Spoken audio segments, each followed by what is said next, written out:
dessa situação, ele já sabia de todo esse caos dentro dos presídios, fora dos presídios, todo o problema do crime organizado, só decidiu fazer alguma coisa agora e só decidiu pedir ajuda do governo federal agora por uma razão muito simples e eleitoreira, né? Se ele pedisse a ajuda do governo federal no ano passado, ele prejudicaria a campanha do Haddad, porque ia ficar muito claro que o Ceará está numa crise gigantesca, com uma força nacional atuando no estado, ia ficar mais do que escancarado de que a segurança pública está um absoluto caos e, portanto, diminuindo as chances do próprio governador se reeleger e também as chances de Fernando Haddad, à época, ir para o segundo turno e, indo para o segundo turno, diminuir suas chances de vencer a presidência da República. Então, diferente do que eu coloquei no último vídeo, e aqui eu peço desculpas para vocês, deixo a informação mais precisa agora. Na verdade, não se trata de um movimento que foi articulado politicamente para fazer com que o caos acontecesse. O caos estava lá, um novo secretário de segurança competente foi colocado e, para mim, a maior prova de que ele é competente é que agora as facções criminosas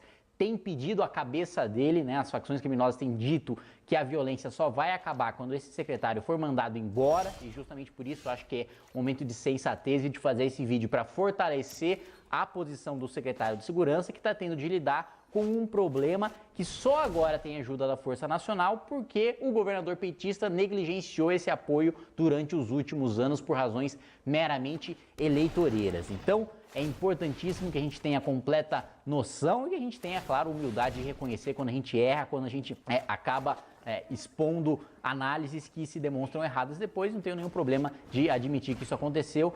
Faz muito mais sentido agora que eu conversei com as lideranças do MBL do Ceará. Agradeço novamente o senador Eduardo Girão por me passar essas informações, por me deixar mais dentro do assunto, e realmente ele está vivenciando, tem uma proximidade muito maior e me possibilitou ter muito mais informações para passar precisamente para vocês. Então, basicamente, tem uma desarticulação do crime organizado sendo levada em frente pelo novo secretário de Segurança Pública, que acho que, de certa maneira, o governador petista se viu obrigado a indicar finalmente um nome técnico, porque a situação estava ficando absolutamente insustentável. Esse nome técnico começou a atuar e as facções, para chantagear o governo, estão agora promovendo todo esse caos para que esse secretário seja mandado embora, né? Finalmente, quando o PT resolve agir de uma maneira não petista, aí as organizações criminosas se vão contra, porque afinal de contas fazer política de uma maneira republicana e promover políticas de segurança pública de uma maneira correta não é de interesse das facções criminosas. Então, esse novo secretário tem sofrido muita pressão justamente por causa desse ataque do crime organizado e por ter herdado uma situação que foi negligenciada pelo próprio governador, que agora veio com um novo discurso, inclusive trocou o secretário justamente por causa disso, que foi uma situação absolutamente negligenciada pelo último governo durante os últimos anos. Então, pessoal do Ceará, é importantíssimo que a gente tenha consciência da necessidade da atuação da Força Nacional, e parabenizo aqui o juiz Sérgio Moro pela atuação, que foi muito rápida, muito articulada para o nível de organização inicial que ainda está o governo Bolsonaro, prontamente atendeu e, mais uma vez, lembrando, sem nenhum tipo de pedágio ideológico, sem nenhum tipo de cobrança ideológica. O Estado é governado pelo PT e, imediatamente, sem pensar em cores partidárias, o juiz Sérgio Moro atuou e mandou a Força Nacional, mesmo sabendo que é um Estado que vai trabalhar através do seu governo sistematicamente para que o governo Bolsonaro não consiga aprovar suas pautas, e mesmo assim você teve o envio das forças nacionais. Mas, de qualquer maneira, continua o meu alerta do último vídeo. Ainda existe a possibilidade de que os governadores petistas do Norte e do Nordeste se aproveitem desse tipo de situação para tentar desarticular o governo federal através do envio de diversas frentes da Força Nacional, e com certeza a gente não vai ter gente, não vai ter efetivo para tudo isso, para os outros estados, para que o governo federal fique demasiadamente ocupado com esses problemas locais de segurança pública e não consiga, de fato, promover essas reformas e governar como o país precisa que seja governado. Explicando o que eu falei no último vídeo, que gerou também bastante dúvida em relação à regra de ouro e crime fiscal, se o Bolsonaro não aprovar a reforma previdenciária, ele vai estar cometendo crime fiscal, porque basicamente existe uma regra na Constituição chamada regra de ouro, bastante conhecida principalmente no mercado financeiro, de que o governo não pode tomar empréstimo para pagar a despesa corrente. O governo só pode pegar dinheiro emprestado para fazer investimento, ou seja, para investir em infraestrutura, para fazer coisas que vão dar retorno no futuro. Ele não pode tomar um empréstimo para pagar a despesa. É a mesma coisa como se tivesse uma regra dentro da sua casa. Você só pode tomar um empréstimo se for para você investir num novo negócio, se for para você investir numa padaria, for você abrir ou comprar produtos de determinada loja para você revender, você só poderia tomar empréstimo se for para você depois ter um retorno em relação a esse empréstimo e não poderia, por exemplo, tomar empréstimo para pagar o seu convênio de saúde, a escola dos seus filhos, enfim, não poderia utilizar o empréstimo para pagar despesas corriqueiras, ali a sua conta de luz, a sua conta de água. Essa regra se aplica ao governo federal, que não pode não pode tomar empréstimo para pagar, por exemplo, a despesa corrente da Previdência. A Previdência não é um investimento, a Previdência é um gasto corrente que você tem ali todos os meses e muitas vezes esse gasto acaba aumentando. E, portanto, o presidente da República estaria cometendo um crime de responsabilidade porque ele necessariamente ia ter que tomar esse empréstimo para pagar a Previdência. E para pegar esse empréstimo, de acordo com a legislação da regra de ouro, que é uma norma constitucional, o presidente precisaria da autorização do Congresso para um crédito suplementar para aí sim não estar cometendo crime, ou seja, ele ficaria completamente nas mãos do Congresso Nacional, que decidiria se ele cometeria o crime ou não cometeria o crime, decidindo ceder ou não ceder esse empréstimo. Foi isso que eu quis dizer em relação ao presidente cometer crime de responsabilidade, mesmo sem querer, se ele não aprovar a reforma previdenciária. Aí vocês podem perguntar, mas por que isso não aconteceu com governos anteriores? Não aconteceu porque em governos anteriores o rombo era menor e mesmo com um rombo gigantesco, você ainda conseguia pagar as despesas previdenciárias sem tomar empréstimo. No caso das contas deste ano, exatamente de 2019, isso não é mais possível. É isso aí, gente. Vejo vocês aí no próximo vídeo. Inscreva-se no nosso canal, youtube.com/mblivre. Precisamos da sua ajuda. Acesse mbl.org.br/contribua.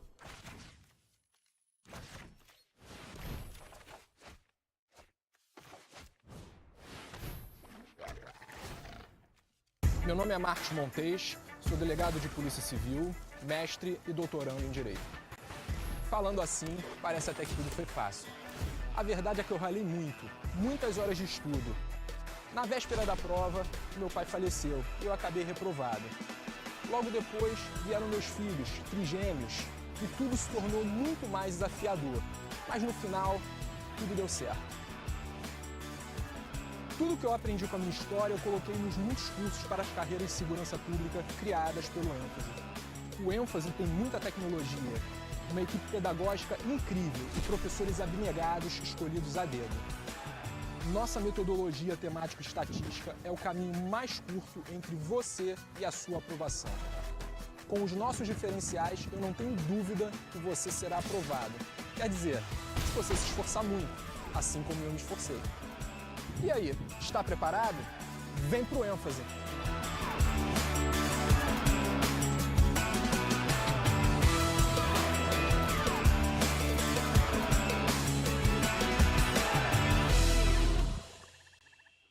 Vamos lá, continuando aí a falar da posse, ô Zé, continue com a gente aqui, queria que você comentasse, quero te ouvir a respeito desse dado que o Vini vai trazer pra gente aqui com relação ao tratamento aos jornalistas. Aí teve jornalista reclamando das condições de trabalho ontem ao longo da cobertura. Vini, vamos lá, o que aconteceu exatamente? Vamos lá, Edgar. Olha, já se imaginava realmente um pouco mais de restrição aí aos jornalistas nessa cobertura da posse do Bolsonaro, até comparado a posses anteriores, né, de Fernando Henrique, de Collor, de Lula, de Dilma, até pelo que aconteceu com o Bolsonaro, né, o episódio da facada, o atentado, todo o esquema de segurança que foi preparado aí para ele durante toda essa posse, mas alguns jornalistas relataram ontem, principalmente por redes sociais, em tempo real, inclusive, algum tratamento realmente muito abaixo daquilo que se esperava, desde o credenciamento até o final aí desta posse, né? Eles relatam, Edgar, que primeiro que os jornalistas tiveram que chegar num tempo muito anterior ao que seria a posse do Bolsonaro e aquilo que eles teriam ali que registrar. Então, por volta das 7, 8 horas da manhã... Com muita antecedência. Muita antecedência, né? Eles já tinham que se encontrar ali no ponto que foi determinado ali pela assessoria, né, do governo, por aqueles que estavam na parte ali da organização, para se encaminhar até o Congresso Nacional para fazer a cobertura, sendo que a posse seria só às 3 horas da tarde, depois o encontro ali com os outros chefes de Estado a partir das 5 horas da tarde, né? Até um pouco mais tarde que isso. Então eles teriam que ficar um tempo muito longo ali naquele local. Até aí, Edgar, para o jornalista, ele acaba até se virando, porque às vezes vai criando outras demandas, né? Vai conversando ali com outros políticos, vai circulando. Surgindo, né? Outras pautas. Vai surgindo outras pautas. Jornalista, nesse sentido, ele até se vira. Porém, segundo esses relatos também, eles tiveram que ficar num local muito restrito, numa sala fechada ali, que foi disponibilizada, onde não havia cadeiras para os jornalistas se sentarem. Também não tinha água, não tinha café, o acesso ao banheiro era muito restrito, você tinha que pedir autorização várias vezes. Por diversas vezes também eles tinham que ser revistados, fora algumas orientações do tipo, olha, não se movimentem muito e os fotógrafos não levantem muito seus equipamentos, senão os atiradores de elite podem atirar em vocês, né? Podem abater o alvo, né? Porque pode ter ali alguma ameaça contra o presidente Bolsonaro. E até alguns jornalistas internacionais da França e da China acabaram até abandonando o evento aí em forma de protesto. Então eu trouxe alguns relatos aqui, por exemplo, da Mônica Bergamo, da Folha, dizendo que foi algo jamais visto depois da redemocratização do país, em que a estreia de um novo governo eleito era sempre uma festa acompanhada de perto e com quase total liberdade de locomoção pelos profissionais da imprensa. Os jornalistas foram informados de que não poderiam ter acesso livre, por exemplo, ao Salão Nobre do Palácio do Planalto, onde o presidente sobe a rampa, dá posse aos seus ministros e recebem os cumprimentos de autoridades internacionais. E aí é importante a gente dizer também, porque alguns veículos de comunicação, blogs, até de apoiadores do Bolsonaro, que foram convidados por Bolsonaro, colocaram nas redes sociais que nada disso estava acontecendo, né? Que tinha sim acesso a banheiro, que tinha água, que tinha café, só que eles estavam em prédios diferentes, né? Eles estavam no Planalto, enquanto esses outros jornalistas estavam no Congresso. Então teve esse debate aí também, essa divergência de informação, né?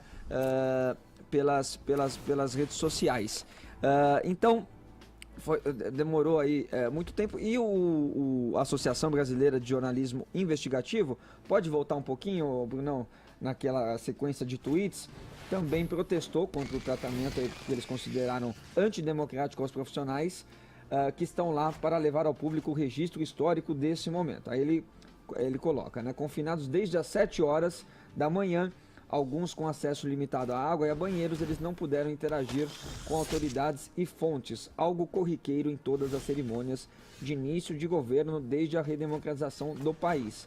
Um governo que restringe o trabalho da imprensa ignora a obrigação constitucional de ser transparente. Os brasileiros receberão menos informações sobre a posse presidencial por causa das limitações impostas à circulação de jornalistas em Brasília. Esse foi o protesto aí da ABRAJ, que é a Associação Brasileira de Jornalismo Investigativo. A Mília Leitão também publicou que ela cobre, né, desde o governo Figueiredo, ela nunca viu uma restrição tão grande assim, e ela coloca que esse ponto, que é a justificativa até do governo, né, dos assessores, de que tinha que ser assim mesmo, por uma segurança à própria vida do Bolsonaro, isso serviu na verdade como desculpa para tratar mal aí os jornalistas. É bem claro que essa é uma sinalização da maneira como os jornalistas vão ser tratados a partir de agora, né? Se você não tá em lua de mel com esse governo, você não é de sites que fazem assessoria de imprensa e não jornalismo para ele, inclusive é muito grande a quantidade de pessoas questionando isso entre jornalistas, até um perfil de Twitter foi criado mesmo, jornalismo ou Ascom, nesse caso, porque quem tá de lua de mel com o governo não recebe esse tipo de tratamento. Apesar de todas essas limitações de segurança, se a gente for parar para pensar, beleza, não pode acessar alguns algumas áreas, alguns departamentos, a gente tem que pensar que jornalistas estão lá trabalhando, então eles precisam se alimentar sim. Comer sua maçã, ir ao banheiro, ficar no período de 7 horas pedindo autorização para fazer suas necessidades básicas ou sem água, sem café, não é um jeito humano de se tratar não, especialmente porque essas pessoas não estão fazendo nenhum favor, elas estão lá trabalhando. A gente vai seguir nos comentários aqui, deixa eu ouvir o Zé Maria Trindade. Zé, qual que foi a tua opinião? Você que circulou por aí, acompanhou de perto, né, esse tratamento do qual a gente está conversando aqui, dedicado aos jornalistas que fizeram a cobertura da posse do presidente. Muitos mais exaltados falaram que era até um comportamento típico de governos ditatoriais, essa maneira de lidar com a imprensa. Como é que você viu a movimentação aí, Zé, e essas restrições que a gente está aí mostrando que o Vini trouxe pra gente? Nesse caso eu tenho lugar de fala, viu? Agora que a verdade vai ser dita. Vai, Zé Maria. É em você que eu acredito, em Zé Maria I trust. Vamos lá, Zé. Olha, realmente uma cobertura totalmente diferente, né? É bom lembrar que não houve em nenhum momento qualquer possibilidade de censura de conteúdo, mas a censura foi física, né? O que acontece? Houve um trabalho assim, de segurança tão exagerado e sem nenhum diálogo com a equipe de comunicação, de que acabou tratando o jornalista como se fosse um visitante, né? Ou até pior, nós chegamos primeiro do que os visitantes. Eu tive que chegar às 6 horas no CCBB, que é o centro do Banco do Brasil, onde funcionou o governo provisório. De lá passa por um raio-x, uma revista, né? Entra num ônibus e vai até o seu local. Cada um foi credenciado num local e ele não poderia sair daquele local. Antes não. Você se credenciava para a posse e tinha livre acesso a todos. Apenas um jornalista de cada veículo poderia ir até o Planalto, por exemplo, né? Não. E mesmo no Palácio do Planalto tinha credencial